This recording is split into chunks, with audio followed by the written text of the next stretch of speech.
ಸ್ನೇಹಿತರೆ ನಮಸ್ಕಾರ. Big boss season 12 ಈಗ ಕಾವೇರುತ್ತಿದೆ. ನಿಧಾನಕ್ಕೆ ಆಟದ ಕಾವು ಹೆಚ್ಚಾಗ್ತಿದೆ. ನಿಧಾನಕ್ಕೆ ಆಟಗಾರರ ನಡುವೆ ಒಂದು ಗಾಂಭೀರ್ಯತೆ ಬರ್ತಾ ಇದೆ. ಜೊತೆಗೆ ಈಗ ಇಲ್ಯಾರೂ ಕೂಡ ಸ್ನೇಹಿತರಲ್ಲ, ಇಲ್ಯಾರೂ ಕೂಡ ನಮ್ಮವರಲ್ಲ ಅನ್ನೋದು ನಿಧಾನಕ್ಕೆ ಒಬ್ಬೊಬ್ಬರಿಗೆ ಅರ್ಥ ಆಗ್ತಿದೆ. ಅದರಲ್ಲೂ ಕೂಡ ಒಂದಿಬ್ಬರು ಈಗಲೂ ಕೂಡ ಭಾರಿ ಜೋಡಿ ಅಂತ ಹೇಳ್ಬಿಟ್ಟು ಕೈ ಹಿಡ್ಕೊಂಡು ಓಡಾಡ್ಕೊಂಡಿದ್ದಾರೆ. ಅವ್ರಿಗೂ ಕೂಡ ಮುಂದಿನ ದಿನಗಳು ಇನ್ನಷ್ಟು ಸವಾಲುಮಯ ಆಗಿರಲಿದೆ ಅನ್ನೋದ್ರಲ್ಲಿ ಯಾವ ಅನುಮಾನನೂ ಇಲ್ಲ. ಇದರ ನಡುವೆ ಈ ವಾರ ಇಬ್ಬರು ವೈಲ್ಡ್ ಕಾರ್ಡ್ ಮೂಲಕ ಎಂಟ್ರಿ ಆದರು, ರಜತ್ ಮತ್ತು ಚೈತ್ರ. ಇವರಿಬ್ಬರ ಆಗಮನ ಬಿಗ್ ಬಾಸ್ ಮನೆಯ ವಾತಾವರಣವನ್ನು ಕಂಪ್ಲೀಟಾಗಿ ಬದಲಾಯಿಸಬಹುದು ಅನ್ನುವಂಥ ಲೆಕ್ಕಾಚಾರ ಇತ್ತು. ಆದರೆ ಆ ರೀತಿ ಬದಲಾಯಿಸ್ತಾ ಜೊತೆಗೆ ಈ ವಾರ ಬಿಗ್ ಬಾಸ್ ಮನೆಯಿಂದ ಒಬ್ಬರು ಹೊರಗಡೆ ಹೋಗ್ತಾರಾ, ಇಬ್ಬರು ಹೊರಗಡೆ ಹೋಗ್ತಾರಾ ಅನ್ನುವಂಥ ಒಂದು ಕನ್ಫ್ಯೂಷನ್ಸ್ ಇದೆ. ಒಂದು ಮಾಹಿತಿಯ ಪ್ರಕಾರ ಬಿಗ್ ಬಾಸ್ ಮನೆಯಿಂದ ಈ ವಾರ ಇಬ್ಬರು ಹೊರಗಡೆ ಹೋಗ್ತಾರೆ ಅನ್ನುವಂತಹ ಮಾಹಿತಿ ಸಿಗ್ತಾ ಇದೆ. ಹಾಗಾದರೆ ಈ ವಾರ ಹೊರಗಡೆ ಹೋಗುವಂತಹ ಇಬ್ಬರು ಯಾರು? ಬಿಗ್ ಬಾಸ್ ಕೊಡುವಂತಹ ಸರ್ಪ್ರೈಸ್ ಏನು? ನೋಡ್ತಾ ಹೋಗೋಣ. ಅದಕ್ಕಿಂತ ಮುಂಚೆ ನೀವು ಇನ್ನೂ ಕೂಡ ನಮ್ಮ ಚಾನಲನ್ನು ಸಬ್ಸ್ಕ್ರೈಬ್ ಮಾಡಿಲ್ಲ ಅಂದರೆ ದಯವಿಟ್ಟು ಕೂಡಲೇ ಸಬ್ಸ್ಕ್ರೈಬ್ ಮಾಡಿ ಸ್ನೇಹಿತರೆ. ಬಿಗ್ ಬಾಸ್ ಮನೆಯ ಆಟ ಈಗ ಸ್ವಲ್ಪ ಕಾವೇರ್ತಿದೆ ಅನ್ನುವಂತಹ ಮಾಹಿತಿಯನ್ನು ಈಗಾಗಲೇ ನಾನು ಹೇಳಿದೆ. ಬಿಗ್ ಬಾಸ್ ಕನ್ನಡ ಸೀಸನ್ 12ರ ವೈಲ್ಡ್ ಕಾರ್ಡ್ ಸ್ಪರ್ಧಿಗಳಾದಂತಹ ರಜತ್ ಮತ್ತು ಚೈತ್ರ ಕುಂದಾಪುರ ಈ ವಾರ ಬಿಗ್ ಬಾಸ್ ಮನೆಯಲ್ಲಿ ತಮ್ಮ ಕದರನ್ನು ತೋರಿಸಿದ್ದಾರೆ ಅಂತಲೂ ಕೂಡ ಹೇಳ್ಬೋದು. ಚೈತ್ರ ಕುಂದಾಪುರ ಈಗಾಗಲೇ ತಮ್ಮ ಶಕ್ತಿ ಏನು ಅನ್ನುವಂತಹ ಒಂದು ವಿಚಾರವನ್ನು ತೋರಿಸಿ ಕ್ಯಾಪ್ಟನ್ಸಿ ಟಾಸ್ಕ್ ಕ್ಯಾಪ್ಟನ್ ಆಯ್ಕೆ ವಿಚಾರದಲ್ಲೂ ಕೂಡ ತುಂಬ ಉತ್ತಮವಾಗಿ ಆಟವನ್ನು ಆಡಿ ಸ್ಪಂದನ ಮತ್ತು ಅಭಿಷೇಕ್ ಅವರು ಕ್ಯಾಪ್ಟನ್ ಆಗುವಂತಹ ಒಂದು ಟಾಸ್ಕ್ ಏನಿತ್ತು ಅದನ್ನು ಚೈತ್ರ ಮತ್ತು ಅಭಿಯವರು ನಡೆಸಿಕೊಟ್ರು. ಅದರಲ್ಲಿ ಚೈತ್ರ ಗೆದ್ದು ತೋರಿಸ್ಕೊಟ್ಟಿದ್ದಾರೆ. ಆ ಮೂಲಕ ಬಿಗ್ ಬಾಸ್ ಮನೆಯ ಜಂಟಿ ಕ್ಯಾಪ್ಟನ್ ಆಗಿ ಅಭಿ ಮತ್ತು ಸ್ಪಂದನ ಆಯ್ಕೆಯಾಗಿದ್ದಾರೆ ಒಂದು ಕಡೆ. ಇನ್ನು ಎರಡನೇದು, ಎಲ್ಲೋ ಒಂದು ಕಡೆ ರಜತ್ ಇನ್ನೂ ಕೂಡ ಕಂಪ್ಲೀಟಾಗಿ ತಮ್ಮ ಆ ಹಳೆಯ ಕದರನ್ನು ತೋರಿಸ್ತಿಲ್ಲ. ರಜತ್ ಅಂತ ಹೇಳಿದ್ರೆ ಕಿರಿಕು ಅಂತ ಹೇಳಿದ್ರೆ ರಜತ್ ಏನು ಮಾಡಿದರೂ ಕೂಡ ಅದರಲ್ಲೊಂದು ಕಿರಿಕನ್ನು ಹುಡುಕುವಂತಹ ರಜತ್ತು ಈ ಬಾರಿ ಈ ಸೀಸನಲ್ಲಿ ಅಷ್ಟು ಕಿರಿಕನ್ನು ಮಾಡಲಿಲ್ಲ ಮತ್ತು ಅಷ್ಟು ವೈಲೆಂಟ್ ಕೂಡ ಆಗಿಲ್ಲ. ಇನ್ನೂ ಕೂಡ ರಜತ್ನ ಅಸಲಿ ಮುಖವ ಇಲ್ಲಿ ತೆರೆದುಕೊಂಡಿಲ್ಲ. ರಜತ್ ಹೇಗಿದ್ದ ಅನ್ನೋದನ್ನು ಬಹುಶಃ ನೀವೆಲ್ಲರೂ ಕೂಡ ಕಳೆದ ಸೀಸನ್ನಲ್ಲಿ ನೋಡಿರ್ತೀರ. ಆದರೆ ಈ ಬಾರಿ ಆ ಮಟ್ಟಿನ ರಜತನ್ನು ನಾವಿನ್ನೂ ಕೂಡ ನೋಡೋಕ್ಕೆ ನೋಡಲಿಲ್ಲ. ಅದಕ್ಕೆ ಕಾರಣಗಳು ಬೇರೆ ಬೇರೆ ಇರಬಹುದು. ಆದರೆ ಯಾಕೆ ಅನ್ನುವಂಥದ್ದು ಮುಂದೆ ಬಹುಶಃ ನಿಮಗೂ ಕೂಡ ಅರ್ಥ ಆಗಬಹುದು. ಒಂದು ಇನ್ನು ಪ್ರಮುಖವಾದಂಥ ವಿಚಾರ ಏನು ಅಂತ ಹೇಳಿದ್ರೆ ಬಿಗ್ ಬಾಸ್ ಮನೆಯಲ್ಲಿರುವಂಥ ಸ್ಪರ್ಧಿಗಳ ವಿಚಾರ. ಬಿಗ್ ಬಾಸ್ ಮನೆಯಲ್ಲಿರುವಂಥ ಸ್ಪರ್ಧಿಗಳು ಸಾಮಾನ್ಯವಾಗಿ ಈ ಘಟಾನುಘಟಿ ಸ್ಪರ್ಧಿಗಳನ್ನೇ ಈಗ ಉಳಿಸ್ಕೊಂಡಿದ್ದಾರೆ. ಆ ಘಟಾನುಘಟಿ ಸ್ಪರ್ಧಿಗಳಲ್ಲೂ ಕೂಡ ಒಂದಷ್ಟು ಜೊಳ್ಳುಗಳಿದ್ದಾವೆ.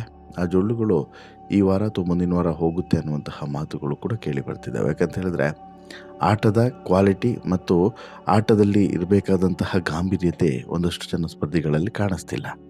ಅದು ಬಹುಶಃ ಅವರ ಆಟದ ಮೇಲೂ ಕೂಡ ಇಂಪ್ಯಾಕ್ಟನ್ನು ಬೀರಬಹುದು. ಸೊ ದಟ್ಟು ಈ ವಾರ ಅಥವಾ ಮುಂದಿನ ವಾರ ಅಂತಹ ಸ್ಪರ್ಧಿಗಳಿಗೆ ಗೇಟ್ ಪಾಸ್ ಸಿಗಬಹುದು ಅನ್ನುವಂಥ ಮಾತುಗಳು ಕೂಡ ಕೇಳಿ ಬರ್ತಿದ್ದಾವೆ.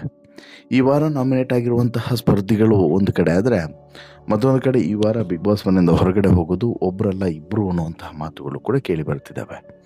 ಹಾಗಾದರೆ ಆ ಇಬ್ಬರು ಯಾರು ಅನ್ನುವಂತಹ ಕುತೂಹಲ ಬಹುಶಃ ನಿಮ್ಮಲ್ಲೂ ಕೂಡ ಇರಬಹುದು. ಆ ಕುತೂಹಲವನ್ನು ತಣಿಸೋಕೆ ಈಗ ಮಾಹಿತಿಯನ್ನು ಕೊಡ್ತಾ ಹೋಗ್ತೀವಿ ನೋಡಿ.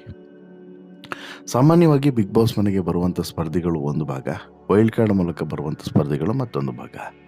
ಇಬ್ಬರದ್ದು ಕೂಡ ಲೆಕ್ಕಾಚಾರ ಒಂದೇ ಆಗಿರ್ತದೆ. ವೈಲ್ಡ್ ಕಾರ್ಡ್ ಆದ್ರೇನು ಅಥವಾ ಆರಂಭದಿಂದ ಇದ್ರೇನು, ಟಾರ್ಗೆಟು ಒಂದೇ, ಅದೇ ಬಿಗ್ ಬಾಸ್ ಟ್ರೋಫಿಯನ್ನು ಗೆಲ್ಲುವಂಥದ್ದು. ಕಳೆದ ಸೀಸನಲ್ಲೂ ಕೂಡ ವೈಲ್ಡ್ ಕಾರ್ಡ್ ಮೂಲಕ ಬಂದಂಥ ಸ್ಪರ್ಧಿಗೆ ಬಿಗ್ ಬಾಸ್ ಮನೆಯ ಟ್ರೋಫಿ ಸಿಕ್ಕಿತ್ತು. ಬಟ್ ಈ ಬಾರಿ ಆ ರೀತಿ ಆಗುತ್ತಾ ಅನ್ನುವಂಥದ್ದು ಈಗಿರುವಂಥ ಕುತೂಹಲ. ಯಾಕಂತ ಹೇಳಿದ್ರೆ ಒಂದು ಅಡ್ವಾಂಟೇಜಸ್, ಈ ವೈಲ್ಡ್ ಕಾರ್ಡ್ ಮೂಲಕ ಬರ್ತಾರಲ್ಲ ಅದರಲ್ಲೂ ಕೂಡ 50 ದಿನಗಳ ಬಳಿಕ ಬರ್ತಾರಲ್ಲ ಅವ್ರಿಗೆ ಒಂದು ರೀತಿಯಲ್ಲಿ ಅಡ್ವಾಂಟೇಜಸ್ ಇರ್ತದೆ. ಯಾಕಂತ ಹೇಳಿದ್ರೆ ಬಿಗ್ ಬಾಸ್ ಮನೆಯ ಆಟವನ್ನು ಸಂಪೂರ್ಣವಾಗಿ ಗಮನಿಸಿ ಬಂದಿರ್ತಾರೆ. ಅದೇ ರೀತಿ ಈ ಬಾರಿಯೂ ಕೂಡ ಬಂದಂತಹ ರಜತ್ ಮತ್ತು ಚೈತ್ರ ಇದೇ ಅಡ್ವಾಂಟೇಜ್ನೊಂದೇ ಬಿಗ್ ಬಾಸ್ ಮನೆಯ ಒಳಗಡೆ ಬಂದಿರುವಂಥದ್ದು. ಇನ್ನು ಬಿಗ್ ಬಾಸ್ ಕನ್ನಡ ಸೀಸನ್ 11ರ ಸ್ಪರ್ಧಿಗಳಾದಂತಹ ಈ ರಜತ್ ಮತ್ತು ಚೈತ್ರ ಕುಂದಾಪುರ ಈ ಸೀಸನ್ನಲ್ಲಿ 58ನೇ ದಿನಕ್ಕೆ ವೈಲ್ಡ್ ಕಾರ್ಡ್ ಸ್ಪರ್ಧಿಗಳಾಗಿ ಬಂದವರು. ಆರಂಭದಲ್ಲಿ ಅತಿಥಿಗಳಾಗಿದ್ದಂತಹ ಇವರು ನಂತರ ವೈಲ್ಡ್ ಕಾರ್ಡ್ ಅಭ್ಯರ್ಥಿಗಳಾದರು. ಇವರು ಈ ವಾರವೇ ಮನೆಯಿಂದ ಹೊರಗಡೆ ಹೋಗ್ತಾರೆ ಅನ್ನುವಂಥ ಮಾತುಗಳು ಈಗ ಹರಿದಾಡ್ತಿದೆ. ಇದಕ್ಕೆ ಪುಷ್ಟಿ ಕೊಡುವಂತೆ ರಜತ್ ಮಾತನಾಡಿದಂಥ ಮಾತು ಕೂಡ ಭಾರಿ ಚರ್ಚೆಯನ್ನು ಹುಟ್ಟು ಹಾಕಿದೆ. ಹೌದು, ಬಿಗ್ ಬಾಸು ಡಿಸೆಂಬರ್ 3ರಂದು ಒಂದು ಟಾಸ್ಕನ್ನು ಕೊಟ್ಟಿತ್ತು. ಜೋಡಿ ಮೂಲಕ ಈ ಟಾಸ್ಕ್ ಆಡಬೇಕು. ರಜತ್ ಹಾಗೂ ಚೈತ್ರ ಜೋಡಿಯಾಗಿ ಟಾಸ್ಕನ್ನು ಆಡ್ತಿದ್ದಾರೆ. ಪರಿಣಾಮ ಪ್ರತಿ ಟಾಸ್ಕ್ ಗೆದ್ದಾಗ ಒಂದು ಜೋಡಿಯನ್ನು ಗೆದ್ದವರು ಹೊರಗೆ ಇಡಬೇಕಾಗುತ್ತೆ. ರಕ್ಷಿತಾ ಹಾಗೂ ಮಾಳು ರಜತ್ ಮತ್ತು ಚೈತ್ರನ ಗೇಮ್ನಿಂದ ಹೊರಗಡೆ ಇಟ್ಟಿದೆ. ಇದು ರಜತ್ಗೆ ಬೇಸರ ಮೂಡಿಸಿತ್ತು. ನೀವು ಈಗಷ್ಟೇ ಬಿಗ್ ಬಾಸ್ ಮನೆಗೆ ಬಂದಿದ್ದೀರಾ, ಈಗಲೇ ನಿಮಗೆ ಕ್ಯಾಪ್ಟನ್ಟಿ ಟಾಸ್ಕ್ ಬೇಡ ಅಂತ ಹೇಳಿ ಮುಂದಿನ ದಿನಗಳಲ್ಲಿ ನಿಮಗೆ ಮತ್ತಷ್ಟು ಅವಕಾಶ ಇರ್ತದೆ ಅಂತ ಹೇಳ್ಬಿಟ್ಟು ಜೆನ್ಯೂನ್ ಆದಂಥ ರೀಸನನ್ನೇ ರಕ್ಷಿತಾ ಶೆಟ್ಟಿ ಕೊಟ್ಟರು. ಕೊಟ್ಟಂತಹ ರೀಸನ್ನು ಜೆನ್ಯೂನೇ, ಯಾಕಂತ ಹೇಳಿದ್ರೆ ಅದರಲ್ಲೇನು ಕೂಡ ಎರಡನೇ ಮಾತಿಲ್ಲ. ಈಗಷ್ಟೇ ಬಂದಿದ್ದೀರಾ, ಮುಂದೆ ಅವಕಾಶಗಳು ಸಿಗಬಹುದು ಅಂತೇಳಿ. ಬಟ್ ಆದರೆ ರಜತ್ ಕೋಪ ಅದಲ್ಲ. ರಜತ್ಗೆ ತಕ್ಷಣಕ್ಕೆ ಬೇಸರ ಬರುತ್ತೆ, ಕೋಪ ಬರುತ್ತೆ. ನೀವು ಈಗಷ್ಟೇ ಬಿಗ್ ಬಾಸ್ ಮನೆಗೆ ಬಂದಿದ್ದೀರಾ, ಈಗಲೇ ನಿಮಗೆ ಕ್ಯಾಪ್ಟನ್ಸಿ ಟಾಸ್ಕ್ ಬೇಡ ಅಂತೇಳಿ ಹೇಳಿದ್ದು ಎಷ್ಟು ಸರಿ ಅನ್ನುವಂಥದ್ದು ರಜತ್ ಅವರ ಪ್ರಶ್ನೆ.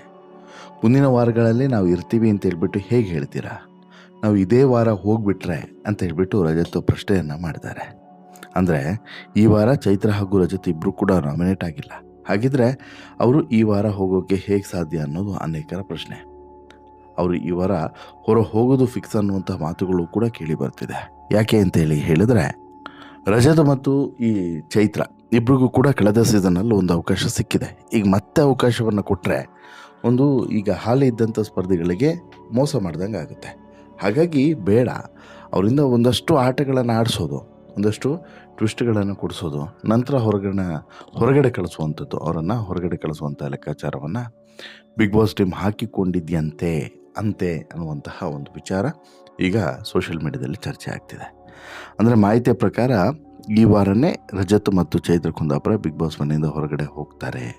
ಅವರು ಸ್ಪರ್ಧಿಗಳಾಗಿ ಬಂದಿದ್ದು ಹೌದು, ಬಟ್ ಒಂದು ವಾರದ ಮಟ್ಟಿಗೆ ಮಾತ್ರ, ಒಂದು ವಾರದ ಮಟ್ಟಿಗೆ ಸ್ಪರ್ಧಿಗಳಾಗಿ ನಮ್ಮ ಜೊತೆಗಿದ್ದರು, ಅದನ್ನು ಹೊರತುಪಡಿಸಿ ಏನು ಕೂಡ ಇಲ್ಲ ಅನ್ನುವಂಥ ವಿಚಾರವನ್ನು ಹೇಳ್ತಾರೆ. ಅಂದರೆ ಒಂದೊಂದು ಕ್ಲಿಯರ್ ಆಯ್ತು ನಿಮಗೆ, ಈ ವಾರ ರಜತ್ ಮತ್ತು ಚೈತ್ರ ಕುಂದಾಪುರ ಬಹುತೇಕ ಬಿಗ್ ಬಾಸ್ ಮನೆಯಿಂದ ಹೊರಗಡೆ ಹೋಗುವಂಥ ಚಾನ್ಸಸ್ಸೇ ಜಾಸ್ತಿ ಮಟ್ಟದಲ್ಲಿ ಕಾಣಿಸ್ತಾ ಇದೆ. ಇದು ಒಂದು ಭಾಗ. ಇನ್ನು ಎರಡನೇ ಭಾಗ ಏನು ಅಂತ ಹೇಳಿದ್ರೆ, ಬಹುಶಃ ನೀವು ರಜತನ್ನು ತುಂಬ ಸೂಕ್ಷ್ಮವಾಗಿ ಗಮನಿಸಿದ್ರೆ ಇದು ಗೊತ್ತಾಗುತ್ತೆ. ರಜತ್ ಆಟದಲ್ಲಿ ಈ ಹಿಂದೆ ಇದ್ದಂಥ ಕದರಿಲ್ಲ. ರಜತ್ ಮಾತಿನಲ್ಲೂ ಕೂಡ ಈ ಹಿಂದೆ ಇದ್ದಂತಹ ಅಬ್ಬರ ಆರ್ಭಟ ಇಲ್ಲ. ತುಂಬ ಸಾಫ್ಟ್ ಆ್ಯಂಡ್ ಸ್ಮೂತಾಗಿ ಮತ್ತು ಕೆಲವೊಂದಷ್ಟು ವಿಚಾರಗಳಲ್ಲಿ ಮಾತ್ರ ರಜತ್ ಮೂಗು ತೂರಿಸ್ತಿರುವಂಥದ್ದು, ಮತ್ತು ರಜತ್ ಎಲ್ಲರ ಬಳಿಯೂ ಕೂಡ ಕಿರಿಚಿ ಕೂಗಾಡಿ ಮಾತನಾಡುವಂಥ ಕೆಲಸವನ್ನು ಕೂಡ ಮಾಡ್ತಿಲ್ಲ. ತನ್ನ ವಿಚಾರಕ್ಕೆ ಯಾರಾದರೂ ಬಂದರೆ ಅಲ್ಲಿ ತಿರುಗೇಟು ಕೊಡ್ತಿದ್ದಾನೆ ಹೊರತು ಬೇರೆ ಯಾರಿಗೂ ಕೂಡ ಏನನ್ನು ಕೂಡ ಹೇಳ್ತಿಲ್ಲ. ಹಾಗಾಗಿ ಈ ರಜತ್ ಮತ್ತು ಈ ಚೈತ್ರ ಕುಂದಾಪುರ ಈ ವಾರನೇ ಭಾಗಶಃ ಹೋಗಿಬಿಡ್ತಾರೆ ಬಿಗ್ ಬಾಸ್ ಮನೆಯಿಂದ ಹೊರಗಡೆ ಅನ್ನುವಂಥ ವಿಚಾರ ಇದೆ. ಒಂದು ವೇಳೆ ಇವರಿಬ್ಬರು ಕೂಡ ಹೊರಗಡೆ ಹೋದರೆ ಎಲಿಮಿನೇಷನ್ ಇರುತ್ತಾ ಇರೋಲ್ವ ಅನ್ನೋದು ಕೂಡ ಈಗಿರುವಂಥ ಸದ್ಯದ ಕನ್ಫ್ಯೂಷನ್ಸು. ಒಂದು ಮಾಹಿತಿಯ ಪ್ರಕಾರ ಎಲಿಮಿನೇಷನ್ ಇರ್ತದೆ ಅನ್ನುವಂತಹ ಮಾತುಗಳು ಕೂಡ ಇದ್ದಾವೆ.